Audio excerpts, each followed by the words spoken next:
Good afternoon, friends. Good afternoon. How's everybody today? Hopefully you're having a great day, good weather where you are in Sherwood Park, Alberta, where I am today. It's beautiful, beautiful summer weather here. We have a wonderful guest joining us today on Conversations with Dune and Friends. Again, my name is Dune Nguyen, and today we have a wonderful guest joining us from the big city of Calgary, just south of us here, a few hours. We have Jennifer Buchanan is going to join us, and let me do a quick introduction of our guest's background here before we have her join us for an hour and a bit on really conversation about music therapy, about entrepreneurship, about certainly basically music of all kinds of forms and formats and whatnot, as well as, of course, just motivational and inspirational ideas for you to perhaps make it through this this COVID time that we're in here. So let me do a quick introduction then. So Jennifer, I assume you can hear me from the green room still? Wonderful. Wonderful. Well, let's continue here, friends. And Jennifer Buchanan is an award-winning author and clinician, described as inspirational, engaging, and thought-provoking.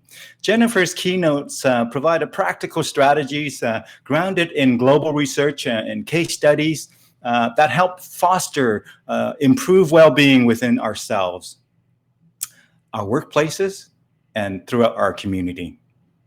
Jennifer's company, JB Music Therapy, has been instrumental in the implementation of hundreds of music therapy programs throughout Canada for almost 30 years, and has been thrice, 3 times, nominated for the Community Impact Award by the Chamber of Commerce.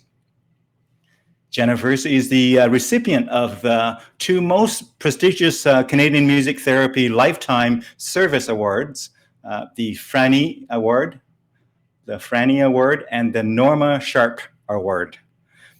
She has served as the president of the Canadian Association of Music Therapists for 5 years, and has been invited as a keynote speaker at the national and international conventions, speaking on music therapy and health entrepreneurship to a wide variety of education, healthcare, and government and small business, as well as corporate audiences.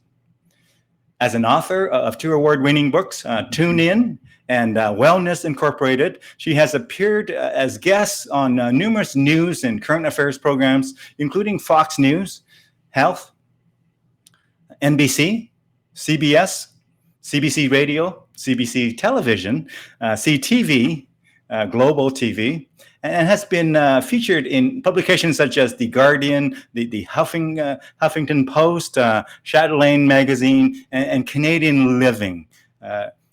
You can read the articles and views her videos in the link we provided here. So in addition to her music therapy education, Jennifer has also achieved her MBA, the Master of Business Administration, specializing in social entrepreneurship from the University of Fredericton. And I believe that is in addition to her MTA that she'll talk about as well, that has to do with music therapy and so on. So with that wonderful introduction, folks, friends, join me in giving our guest here, Jennifer Buchanan, a warm welcome to our conversation today. Jennifer, how are you doing today, my friend? I am doing great. Thanks for going through my bio like that. You have a very diverse and, you are deep in a number of areas, whether it's music therapy, whether it's just musical performances in general, and singing and playing guitar and as a performer. And you have a business kind of entrepreneurship with a successful business for several decades, and, an MBA education and MTA education and so on and so on. So very diverse individual, my friend. Before we get into some of this stuff, by the way, folks, I must say, this might be the only guest, actually it is the only guest I have so far, and might be for a long time, who actually has, really rave review from one of the band members of the Eagles. If you are wondering which band member that is, we'll get to that. It is actually Don Felder. And you share the photos and stories around how you have really impacted him in some experiences, multiple occasions where you have been able to kind of work with him and also to just perform for him. How many of us can say and how that? We he actually really impacted me as well. So absolutely. Yeah, so we'll hear about those stories, my friend, but it doesn't end there. It's Tom Cochran and other things. It's other names as well. So the bottom line is your music goes well beyond the therapeutic thing. Your music goes into some pretty mainstream kind of areas as well. And so before we get into some of these details, Jennifer, tell us a bit about further about your background. How did you get here? Give us more than just the bio there. Yeah. Because you're right. There is a lot that seems to be in some ways disconnected, between the business world and the music world. But I was really fortunate early on to learn about the profession of music therapy.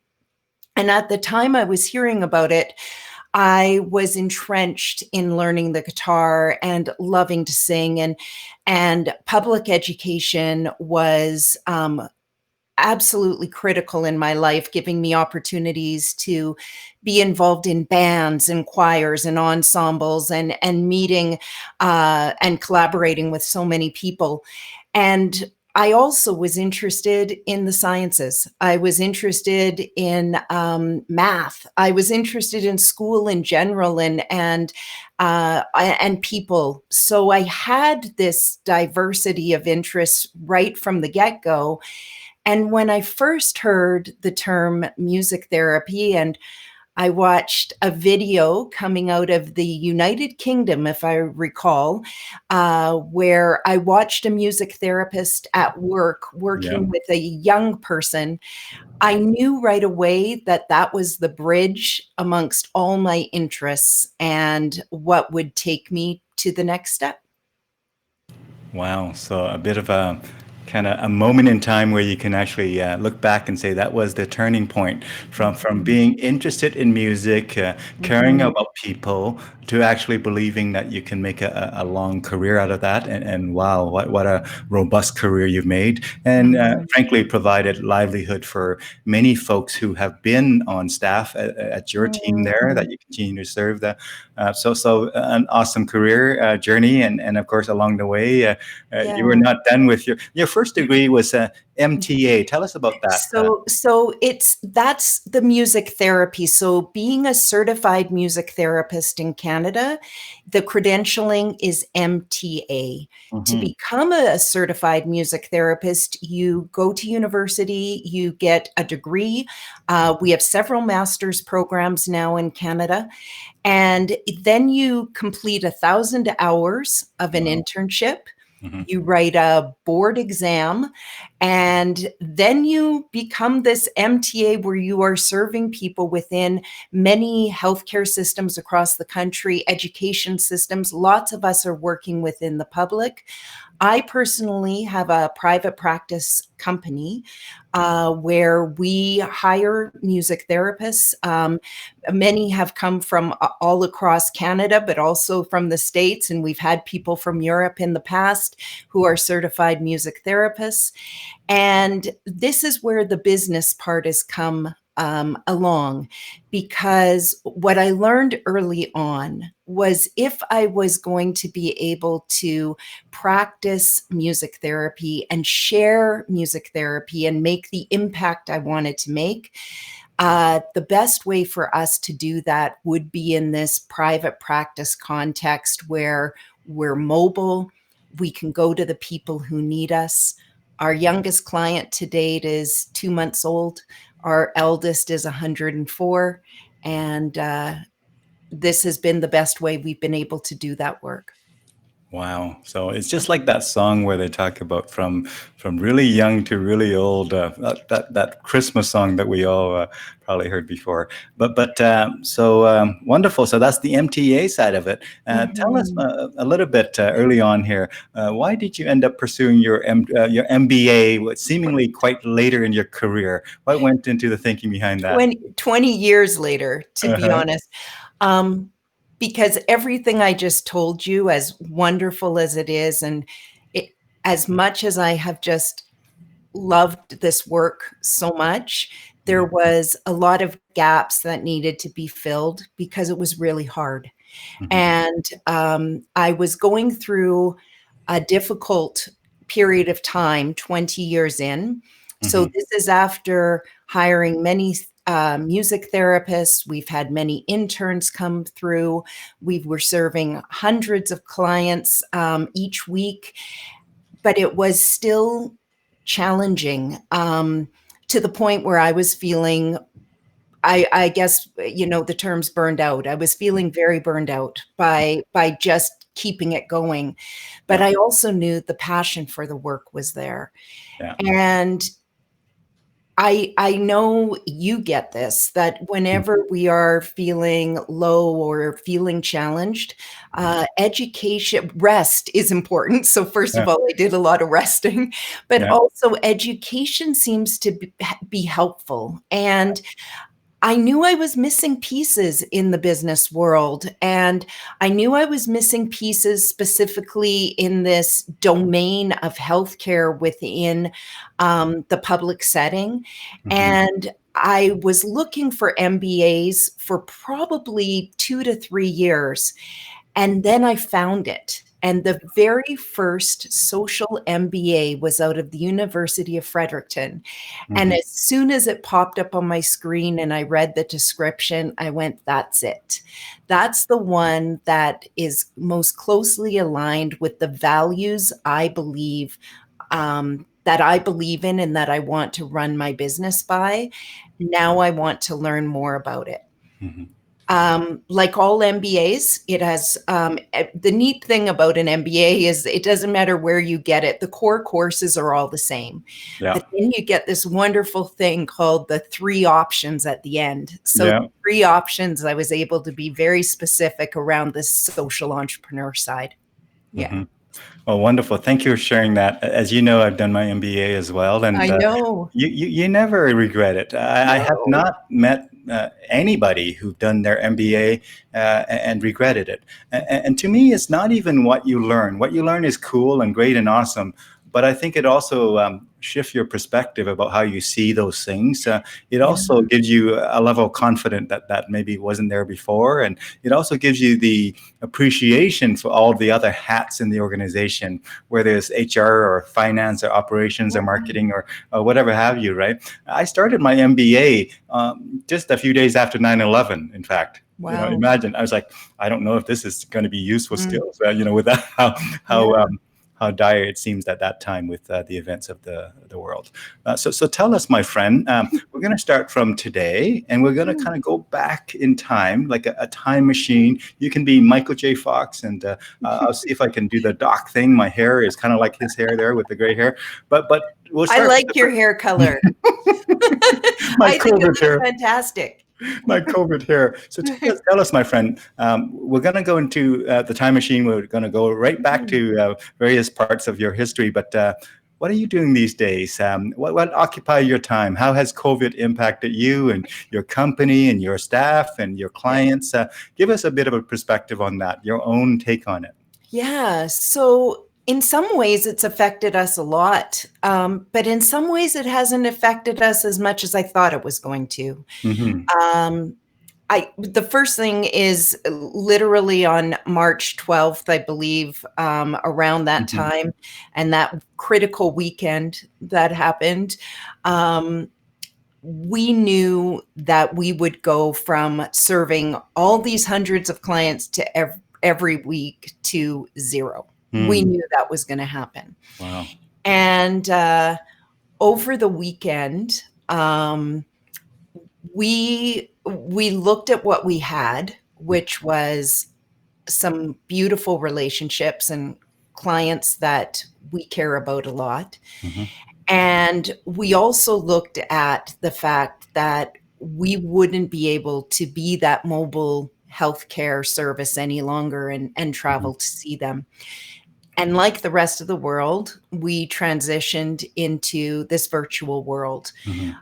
We were concerned about that. Mhm. Being music therapists, as you know, Mm. using music over the airwaves is not the same as sitting close to someone and making music together and it there because there's so much more than just the sound. There's this Mhm. real tangible energy that's happening between you and another person, and that's critical when we're providing therapy. So we're able to read the nuances of an individual who perhaps has had a severe stroke and is not able to verbalize to us how they're doing. Mhm. Perhaps also they have a hard time holding eye contact for a long period of time. And so we're looking for very, very subtle nuances in what the how the music is affecting them, and then we adjust our music in order to meet the best needs of that individual. And this is just one example, as we serve a variety of different areas, but this was one of the areas we were most concerned about, which is in long-term care settings. And as we all know, that has been a setting that has been very, very hard hit by this COVID pandemic, and it's been very difficult for us emotionally and physically Yeah. to move with our clients through that. So we knew we had to make something work, and we had this relationship to start with. And I cannot tell you how hard these healthcare organizations have worked in order to keep having us as long as they can, as much as they can. Mhm. Not everyone's been able to do that, but a lot of people have been able to provide the resources on the other side. So we'll have the tablets or the large TVs. We've got the attendant, a facilitator, perhaps sometimes another therapist on the other side, who has been helping us going room to room to see the individuals that we're seeing. We've had the schools do the same thing and working with the kids till the end of the June year.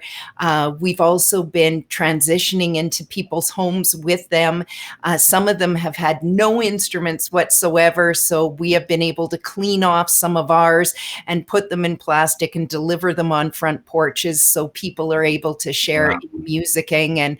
And so we've done a whole bunch of different things.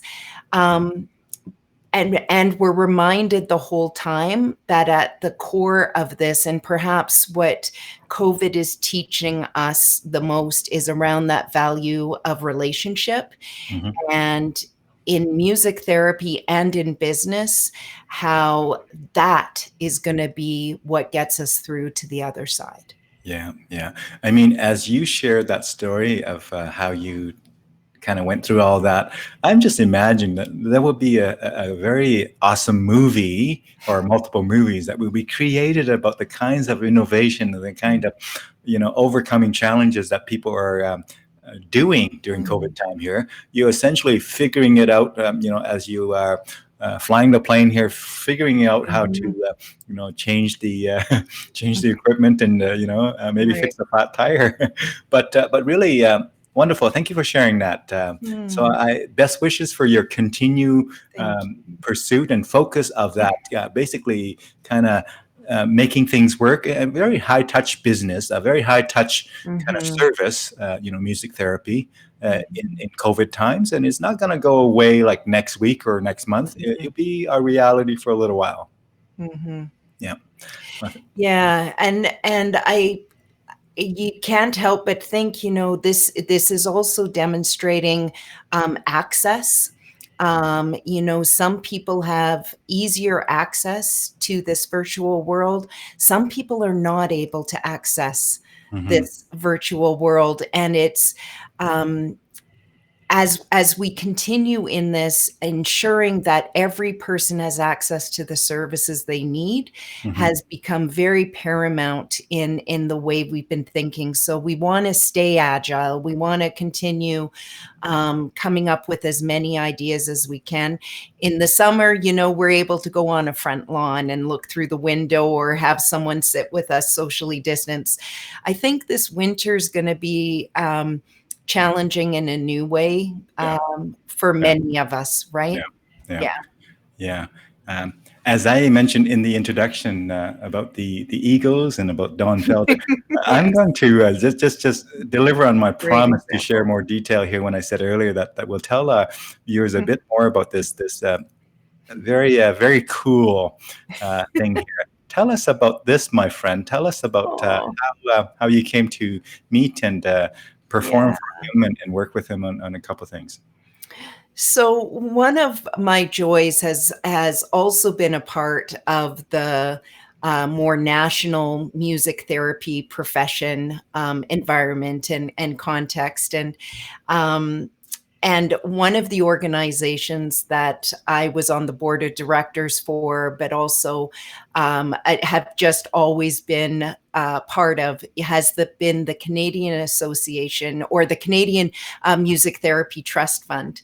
So the Canadian Music Therapy Trust Fund raises dollars for individuals who have not been able to access music therapy in the way that they have that they need, that they want. And there were these beautiful moments of concerts and fundraising and funding initiatives that I had the joy of participating in. And one of those was getting to meet Don Felder when he came here 3 times, actually, to help raise funds for music therapy. And during 2 of those visits, it was a very intimate opportunity for him to come out to one of the places that I had the privilege to serve, the Association for the Rehabilitation of the Brain Injured, ARBI. And so he had the pleasure of coming out to spend time with them. And I think I shared a photo with you, Dune. Were we able to see that photo where he's sitting there with his guitar in front of a small group? And he was playing his signature piece that many people may know called Hotel California. And so that was quite a moment to hear him perform that. Yeah, let me pull that up here for our viewers, my friend.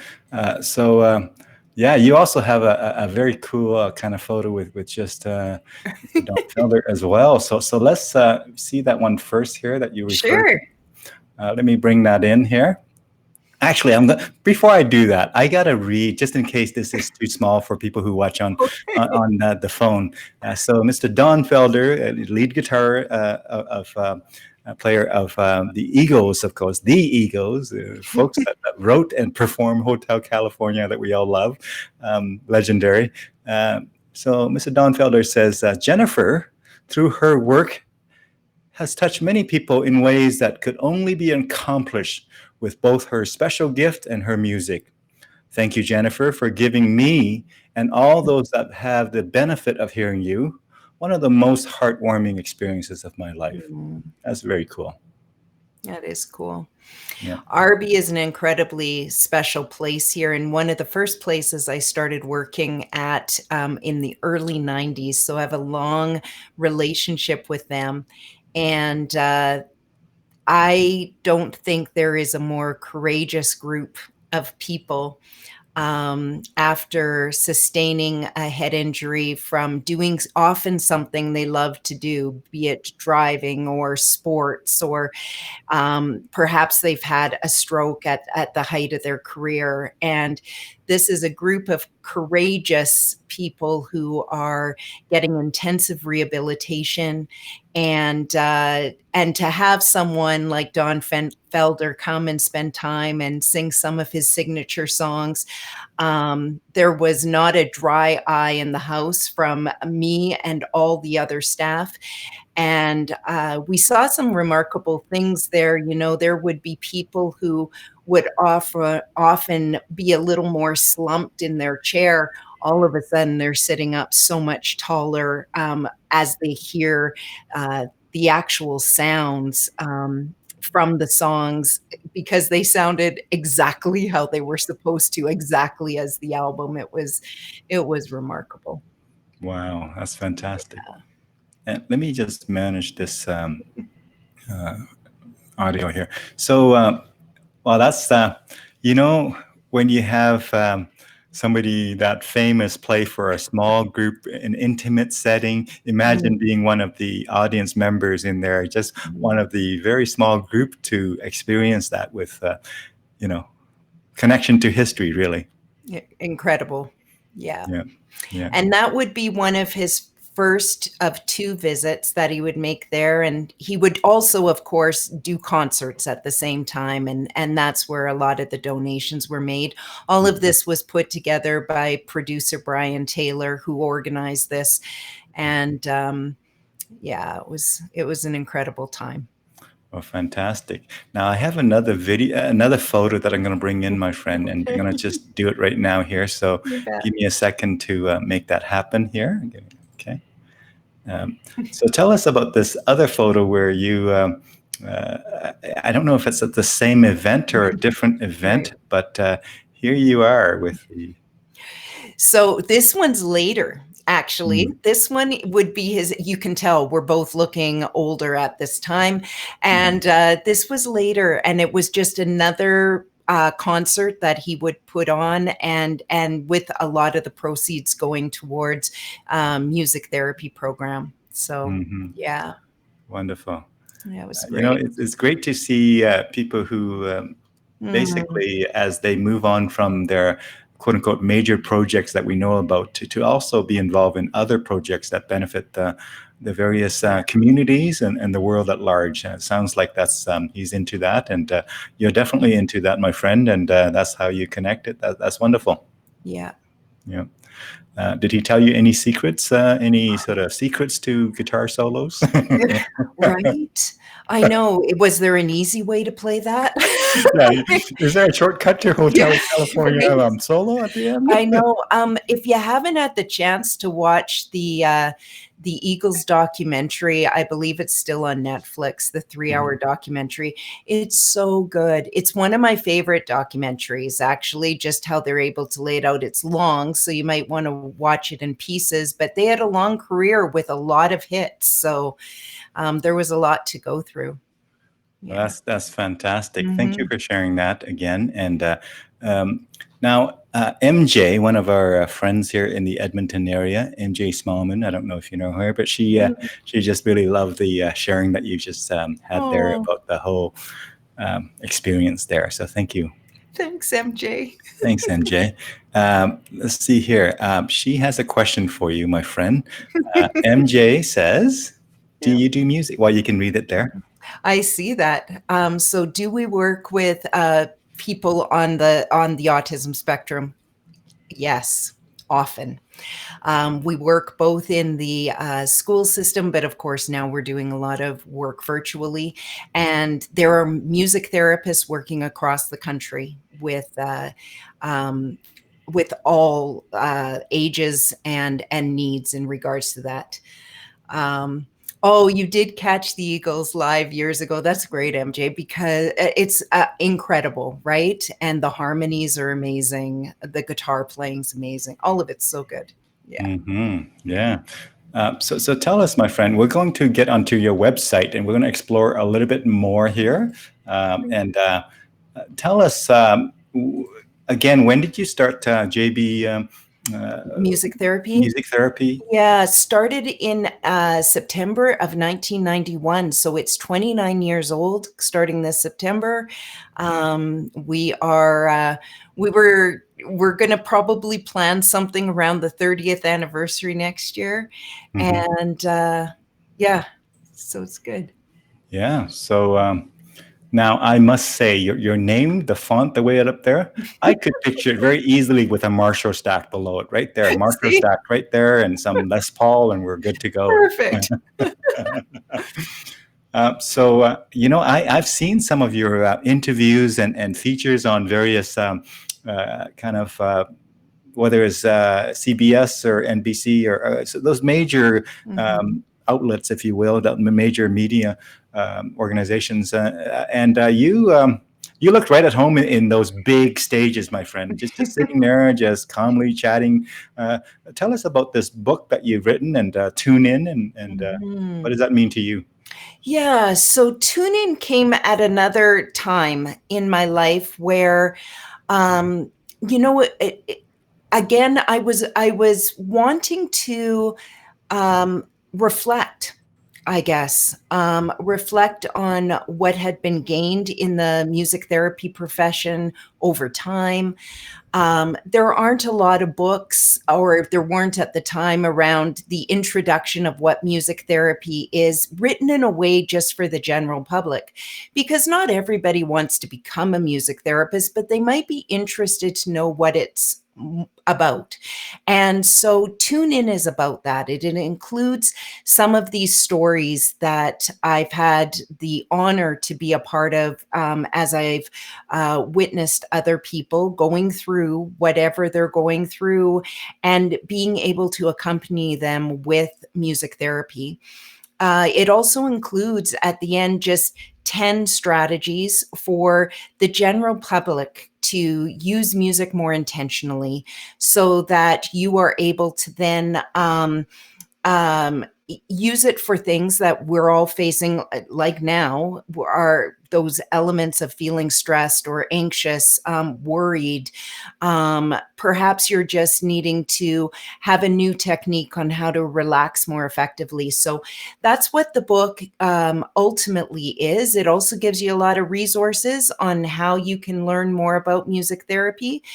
Here in Canada, it's musictherapy.ca, and in the United States, it's musictherapy.org.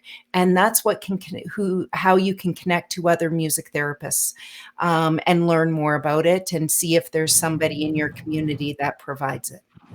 Well, that's wonderful. Thank you for sharing that. And when it comes to uh, music therapy, do you use many different kinds of instruments, or is it mostly guitar? Do you use Mm. some portable drums? Give us a Mhm. more picture of what kind of musical instruments you bring to Yeah. some of these interactions, my friend. Yeah, so some of it's portability for sure. So yes, often you are going to see a guitar, and you'll see bags of percussion instruments, be it with drums, or for some of our little guys, just even holding on to a shaker and working some of their motor coordination. That is a part of the therapy itself. So we'll have a kit of things. Music therapists themselves come from backgrounds of being very high level pianists. Mm, I myself was a clarinet player and vocalist. So we come from a range of backgrounds and will be utilizing a variety of tools. When you were talking about, are you using drum kits? Oh, yeah, you're doing that. You're also using technology now. We're mm, using a lot of things because sometimes you got to make beats with the youth, so they can write their own music and lyrics and express some of those feelings that they're so much needing to express. So we're doing what we can to take what we need. But you can recognize that probably taking a piano mobily is a little bit more of a challenge. Although many of my staff will take around keyboards, yeah. so they can take them into the placements. Yeah. Wonderful. Yeah. Now, I just want to point out that Jennifer in the news, and I expect a few items, but this list keeps going on, my friend. You've been Oh, around all these news. They so love you. thanks for sharing this. This is very nice of you. Um, it's bringing music therapy into the foreground and into the public. Just like anything we do, it does help when you can bring it to the media. And I've had such a lot of interesting opportunities. There's some in there where it talks about the negative effects of Christmas music. For example, I did an entire series with CBC speaking all across the country around does Christmas music harm us, especially when it's played so early in the retail stores.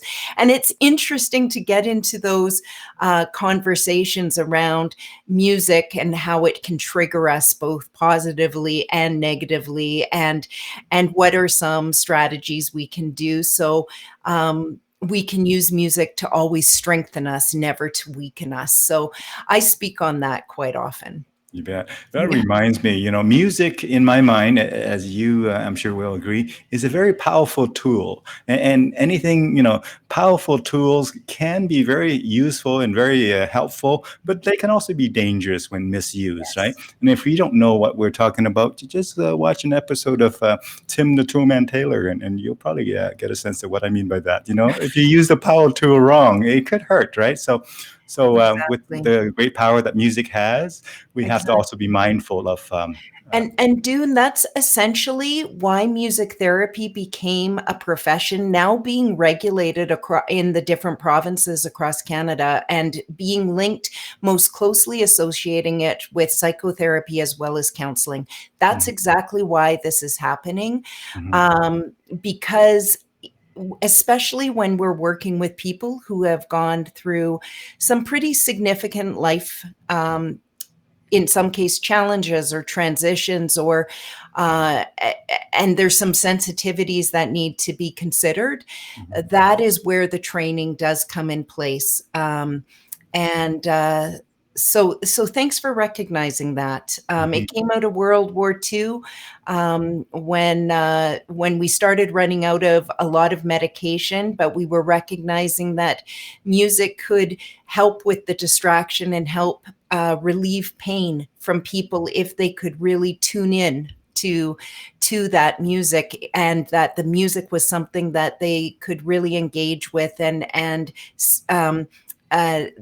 almost digest in so many ways. So it's about finding the right music for the right time in the right way that can help transform a person's life, or a person's needs, in this case, help with pain reduction. Yeah. Well, thank you for MJ for your comment there.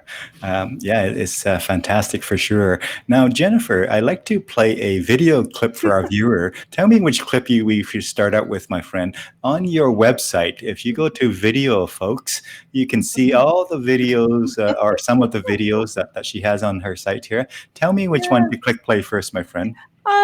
You know what? Why don't we pick the first one, because that'll show you a little bit about what some of these bigger presentations can look like. You bet. Let me click play and let me know if you can hear it properly. Sure. I first witnessed the power of music when I was 14 years old. My grandfather had just suffered his second major stroke at the age of 62.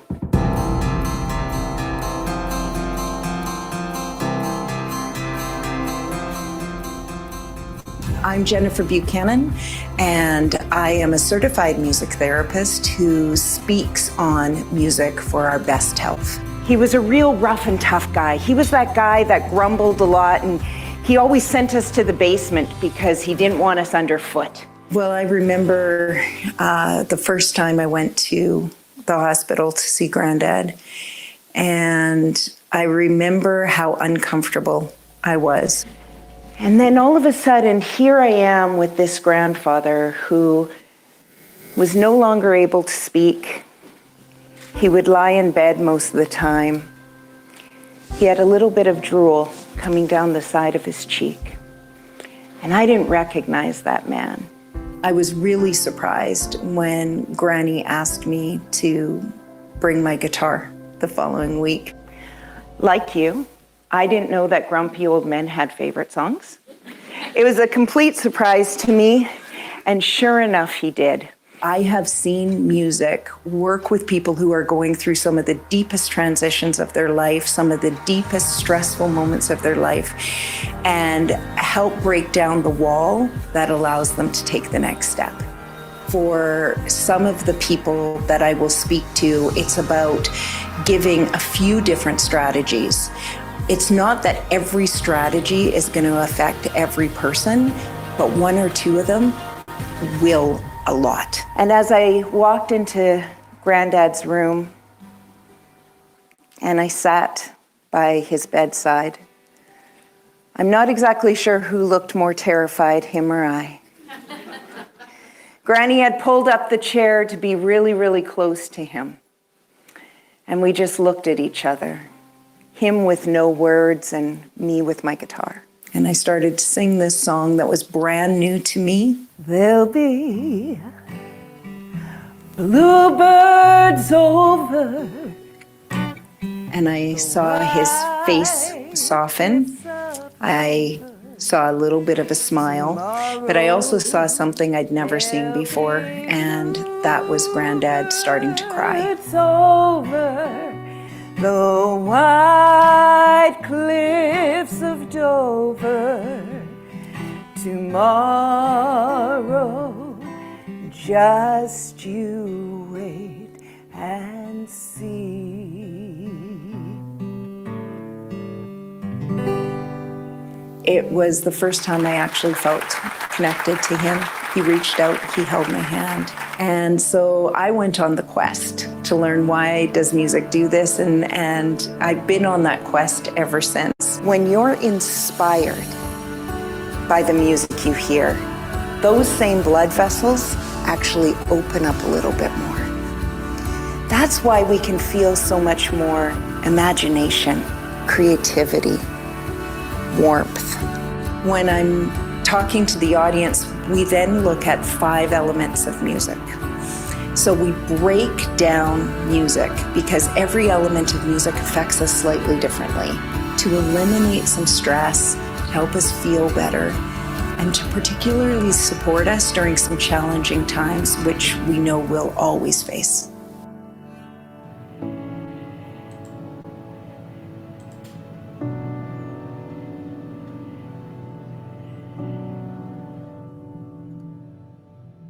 Fantastic. Yeah. Tell us Thanks more, for my sharing friend. that. Yeah. In all of your work and all of your team's work, do you have a highlight, a bit of a story that sort of resonate with you, where you can share and say, that was a bit of a highlight, that was a memorable moment? Do you have one of those that's top of mind?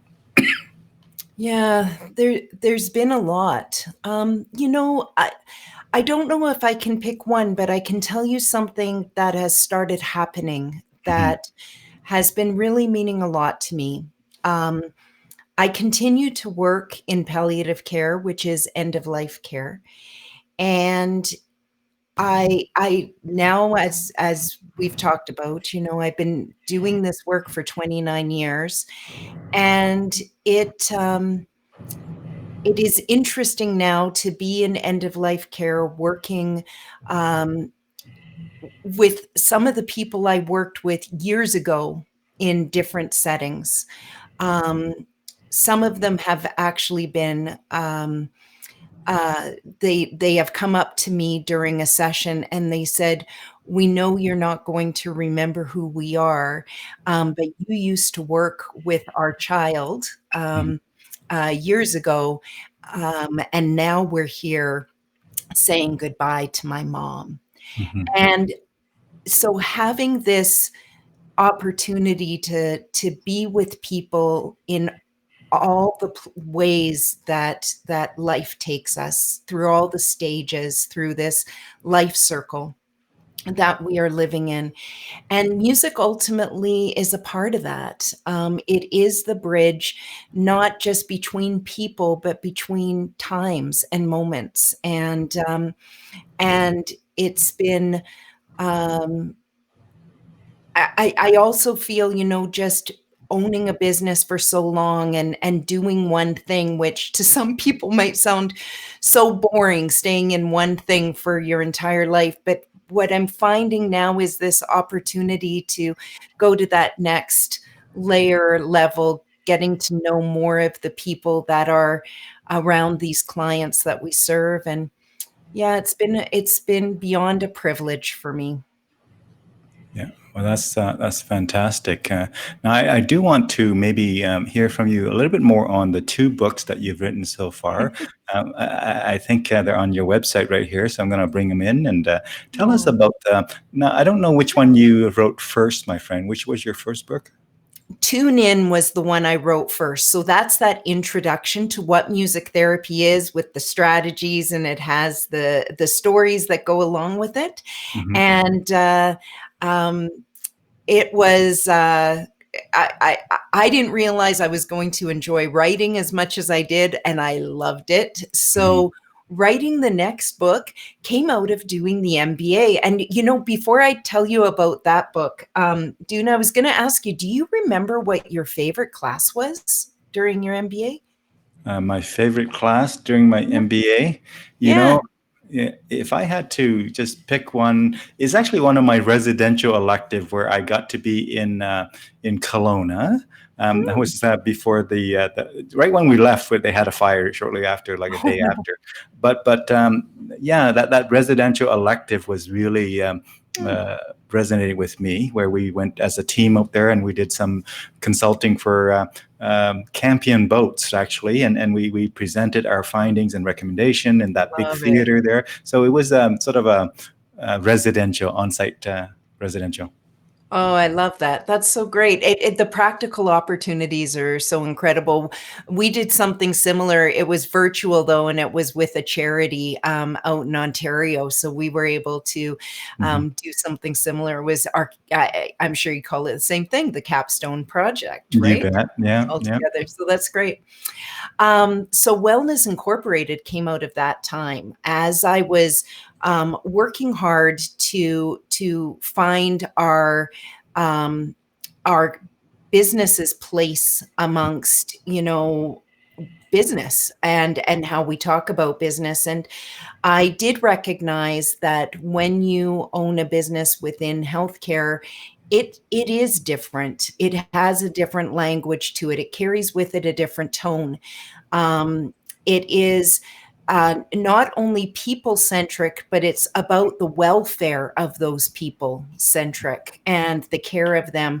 So, the Health Entrepreneur's Handbook, called Wellness Incorporated, is 9 steps to create a values driven and sustainable business, because money still needs to be made, but it's where your focus is going to be. It's going to be on those people, and money is going to follow. And if you follow these 9 principles, it for sure will happen. So that's where that book came from. Wonderful, wonderful. Thank you for sharing that, my friend. I would love to share with our viewer a video. And before we share that video, tell us a story behind or sort of the Sure. backstory of that video. So I'm going to go back to this video tab here, my friend, on your website. And well, look at all those impressive logos there. I'm so happy when people are discovered far and wide beyond our Alberta borders here and be. June, when I wrote Tune In, what ended up happening is I was invited to New York to speak at Fox News. That's Mm, how this, on their health program. That's how this started. Going to that, I had to go through so much security to mm, enter. I work with people who are incarcerated. I mm, had to go through as much security when I went to Fox News in New York. mm, And from there, I had some other opportunities, including speaking for iHeartRadio, which mm. in New York, like how incredible is that? Where a lot of our favorite musicians would have sat in those chairs and had been a part of. So it was exciting exciting for me to see that music therapy was a topic of conversation and that Tune In could be a part of that. So that's where that came from. Yeah. Wow. Music and health and relationship, who knew it would be so important? So, and becoming even more popular and accepted now. So I think we're going to see a lot more of that over this next post-pandemic life. I think we'll see so much more. Yeah.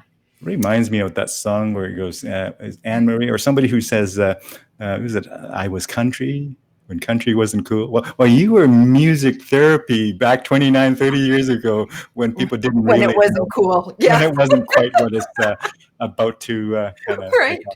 Right. Yeah. You were one of the pioneers of this field, my friend.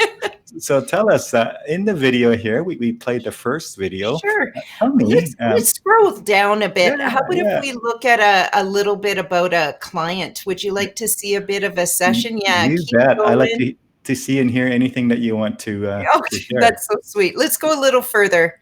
Yeah. Yeah, we're gonna scroll right. Let's see. Oh, let's go right to the bottom one around aging well. Or no, look at how quickly I'm changing my mind. Let's do that one because now you'll see a little bit about the work that Don Felder would have seen because this is approximately when that was taken, this film. So it's the music therapy and brain injury. Wonderful. So I'm going to click play here and let me know if you can hear the sound, my friend. Sure. And this was done by the Canadian Music Therapy Trust Fund. So I hope everyone enjoys this. It's quite nice. Yeah. All right. Here we go. In Calgary, I met a number of music therapists, but the one that stood out was Jennifer Buchanan. One of the things she does is help a group of adults with brain injuries. But when she announced that the group was going to write their own songs and she would sing them on the spot, I thought to myself, this can't possibly go well. I mean, it's hard to believe that I could still be skeptical, but some of these people couldn't even speak, let alone write anything. One gentleman was able to write the letter F after about 10 minutes. But lo and behold, with the help of their caregivers and some really talented music therapists, they did it.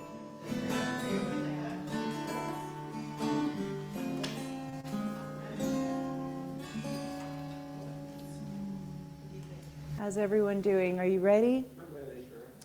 So what Lisa and I are going to do is we're going to come around and we're going to sing your song that you've just written. And I was just saying yesterday with someone else that I work with that music is a message. And so whatever you have written today is a message about you. It's a message about your past, and it's a message of your present. And Lisa and I are going to come around and just bring these words hopefully to life for you. So as we come around, if you could just turn the words towards us, that would be great. No, well, I didn't used to have a care in the world. Family and friends have always been there. Well, now the most important thing is to walk. Walk, walk. Well, now the most important thing is to walk. Walk.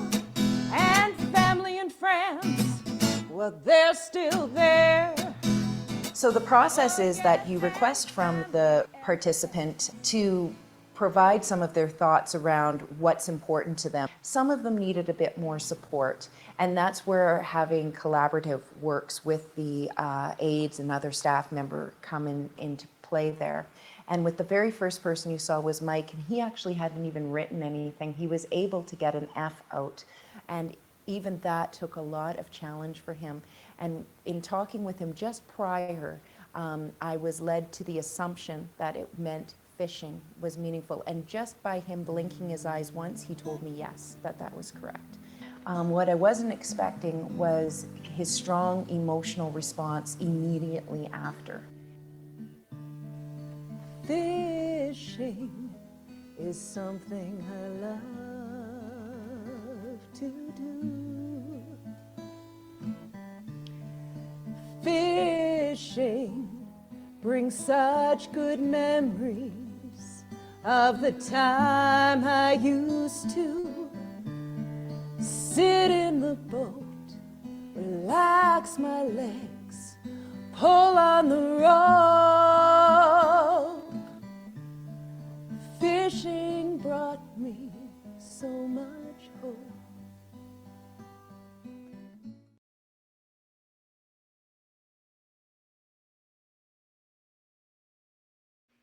Fantastic. That's wonderful. Thank you for sharing that with us, my friend. How long ago was that video, my friend?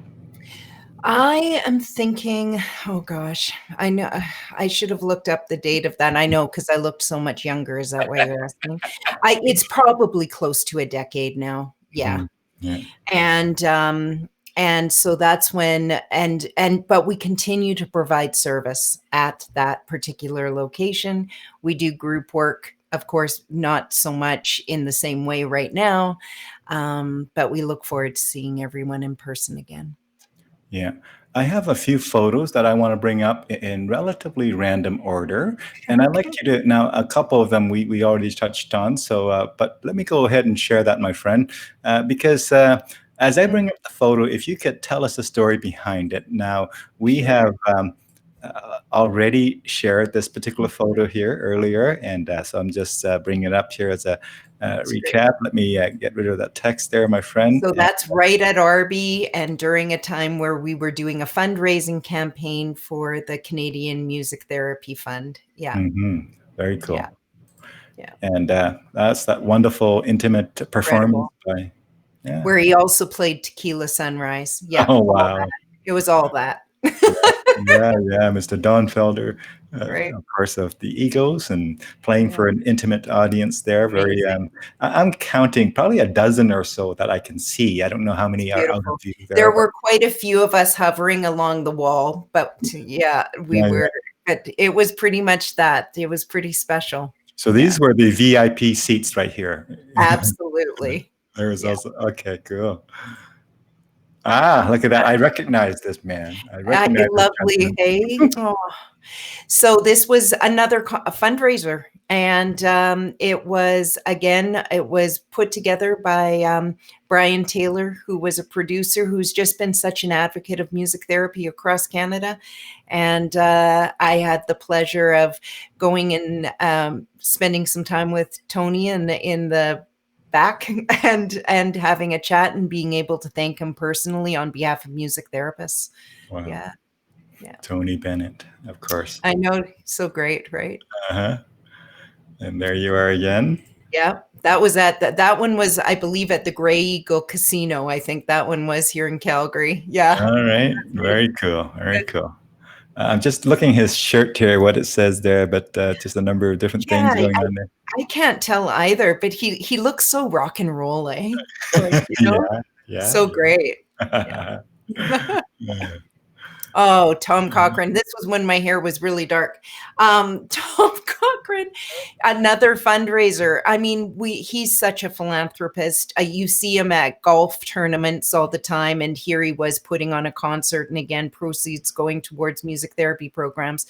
A lot of the programs that we have provided service over a long period of time has been in large part to donations being made from either something like this, an actual fundraiser, or private donations. And it's made all the difference in allowing us to have impact and expand these programs throughout, not only here in Alberta, across Canada, but also around the globe. Programs are expanding. So it's been exciting. Yeah. Oh, wonderful. Yeah. There you are in your records. Do you have any of those new records? Are they coming back? I have some friends who actually released some really vinyl records recently. Oh, this has been the highlight of my year. Was about a year ago. My husband and I went out and purchased our second time around a record player stereo system, so we can again have to repurchase all the vinyl. Why do I not have it all? But it has made going to places like here in Calgary, we've got Recordland in Inglewood, and it's this place where you can really sort of dig into all the different albums that you see there, and it's got that sense of a little bit of a musty place that they've been there. So you can buy older or newer albums. It's been incredible. Growing it. Yeah. I got to share with you a tidbit of detail here. So one of my, again, as you know, I play in a cover band, multiple cover bands where we actually kind of back up for pretty famous singers in the Vietnamese community. And one of these famous singers in the Vietnamese community, she had just released an album that is on, records and whatnot. And you these days you think you can't sell CD, you can't sell DVD and whatnot. Has to be downloaded. She's selling them for $50 US, and people are getting on the list to try and basically.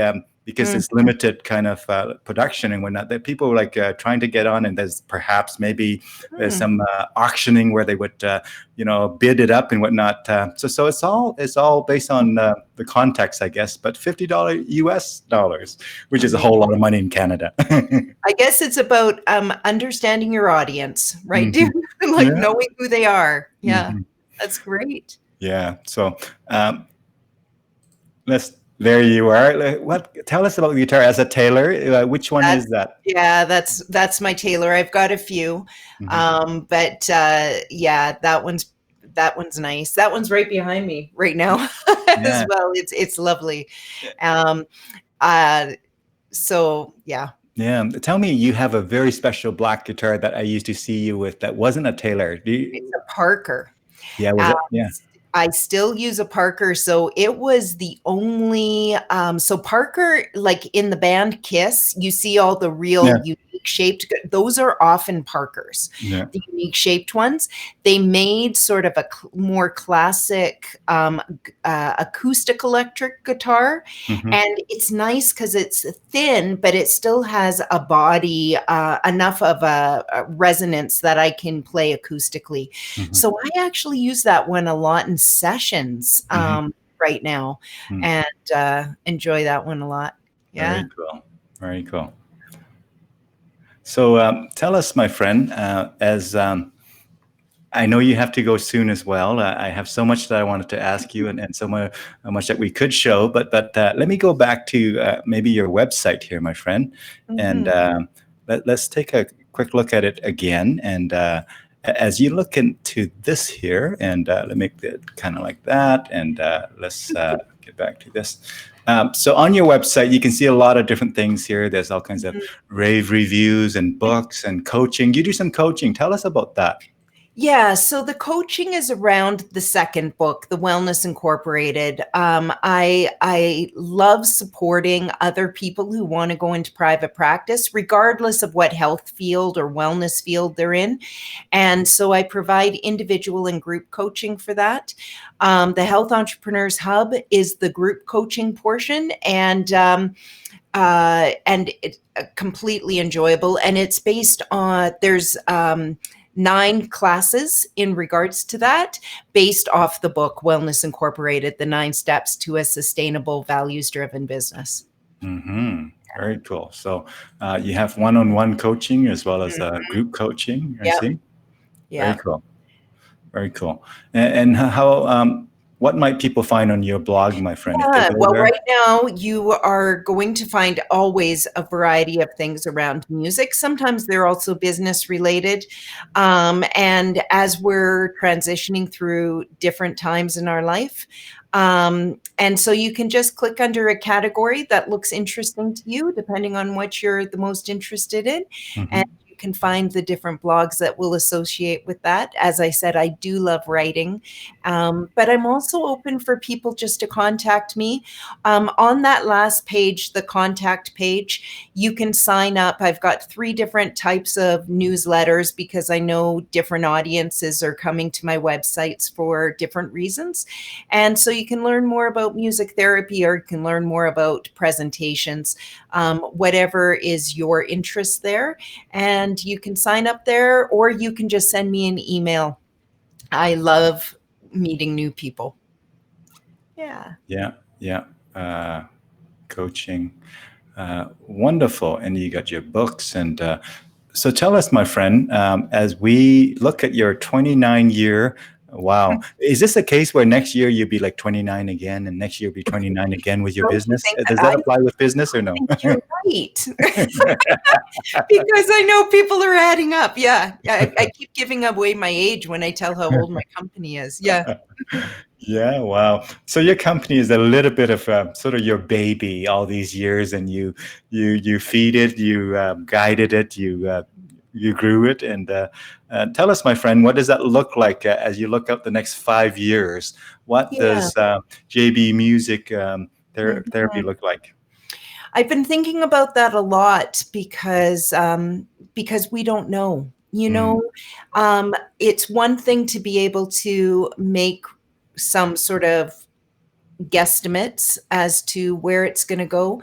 What I do know is that what we've learned is that our business is based on relationships. So we're going to continue doing whatever it takes to strengthen those and to make more. mhm. Um, I don't see me leaving this profession of music therapy anytime soon, and I probably am going to age out here. So I think this is it.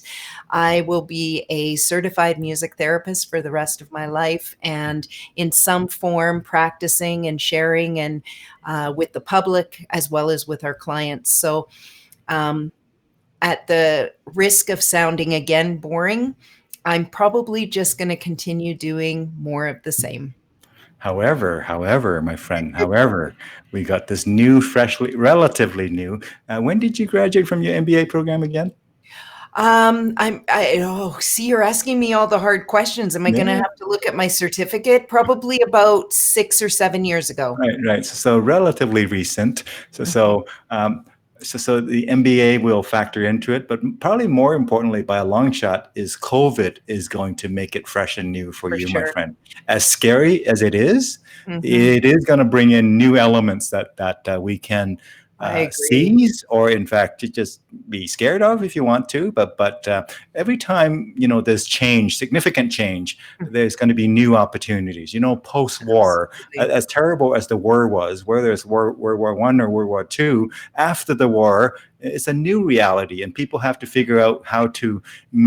make do with the new reality. But that also that means a whole lot of building, and they talk about the 20s being so Mhm. exuberant, kind of. The 20s being the roaring 20 is partially because of the war that preceded it. Yeah, absolutely. So perhaps 2021 and beyond, COVID had a way of essentially cementing a new reality that could be scary, but also could be very exciting. Mm-hmm. For sure. Very cool. So you have a Facebook page. You have all the social media stuff that you All of can, it. Facebook, LinkedIn, Twitter, and all the, what is it now, YouTube, and I Instagram. see, yeah, Yeah. on Instagram. I haven't gotten on Instagram yet. I almost did one time, and it just didn't hit submit there. I need to do that. But tell us, my friend, as we look to wrap this up, do you have stories or sentiment that you want to share with our viewers that we haven't had a chance to do so? By the way, MJ chimed in again here. He says, wonderful conversation, beautiful guests, and thank you. Thank you, MJ. Appreciate your you. cheering on and watching us and commenting and asking questions along the way. And there's a lot of people who've used the video, the recorded version of the video as well. So, Great. yeah. What are your thoughts as we wind this down, my friend?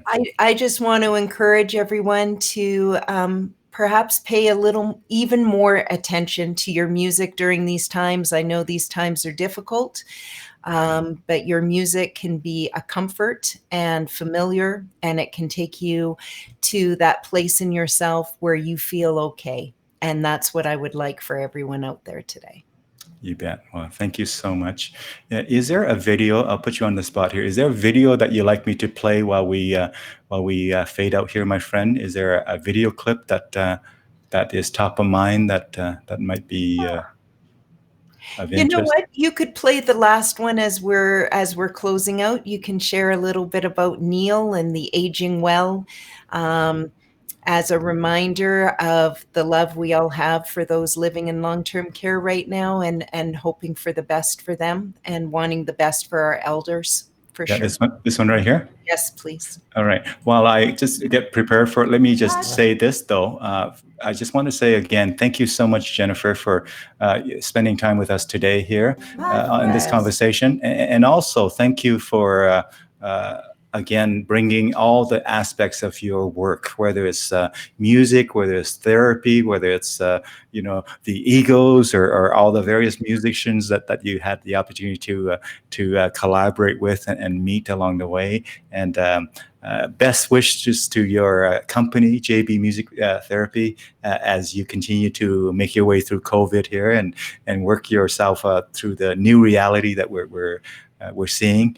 And thank you for all the valuable work that you do for, as you say, as young as 2 years old and as old as 90 some years old. So certainly a broad age group. And so thank you so much for that. And also to our viewers who are watching out there, thank you, friends, for sharing that your time with us now and later on in the recorded version. Until we meet again, folks, have a great afternoon and take good care of yourself, take good care of one another. And so Jennifer, tell us more about this video as I hit play. And when we're done, if you could stay in the green room, we'll do a quick cheer there before we get back to our other things there, my friend. So thank you so much again. Thank you. So I'm just going to simply say, I'd like to introduce you to Neil, a 97-year-old war veteran, and his relationship to music. So, my sweetheart, from me. She came to my hometown to go to high school. She walked by the window, and Peter said to me, "Have you ever met that girl?" And I said, "No. Do you know who it is?" I said, "Yes, I know who it is." I said, "I'm going to marry her someday." You always hear about dementia, Alzheimer's, people getting violent, and just being really, really hard, but it hasn't been like that. I was waltzing with my darling to the Tennessee Waltz. When he starts singing and bringing out all those old songs from him, I didn't think that he would still remember them. Music is anchoring those memories so deeply that when that music comes, it's not just the song that's remembered, but it's also the associated memories that went with that song. I'm in love with you. Did you have many sweethearts? Just one, And what was her name? Vera. And what was good about her? She was good looking, and she was shapely, and she had a daddy with lots of money. Teachers' convention last year, Jennifer came and she sang Bluebirds Over the White Cliffs of Dover. And I thought, oh my God, that would work. And so I invited her to come to sing for my father on his 97th birthday.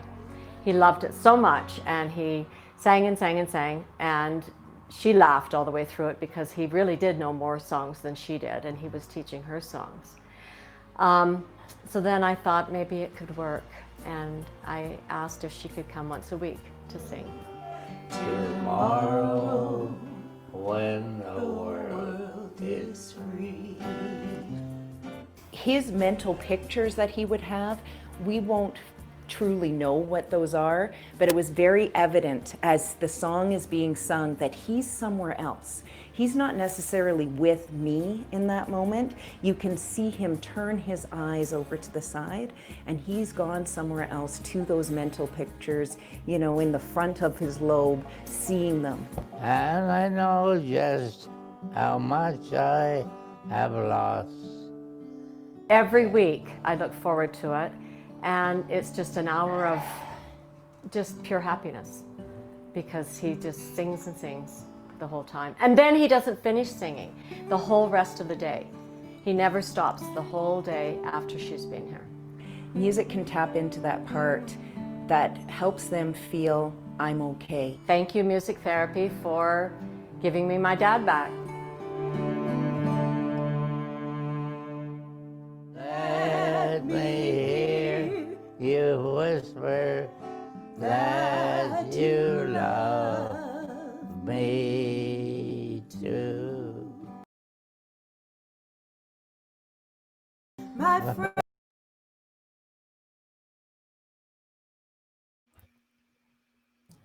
Wonderful. Thank you so much, my friend. Thank Have a you. great afternoon, Jennifer. You too. Thank you.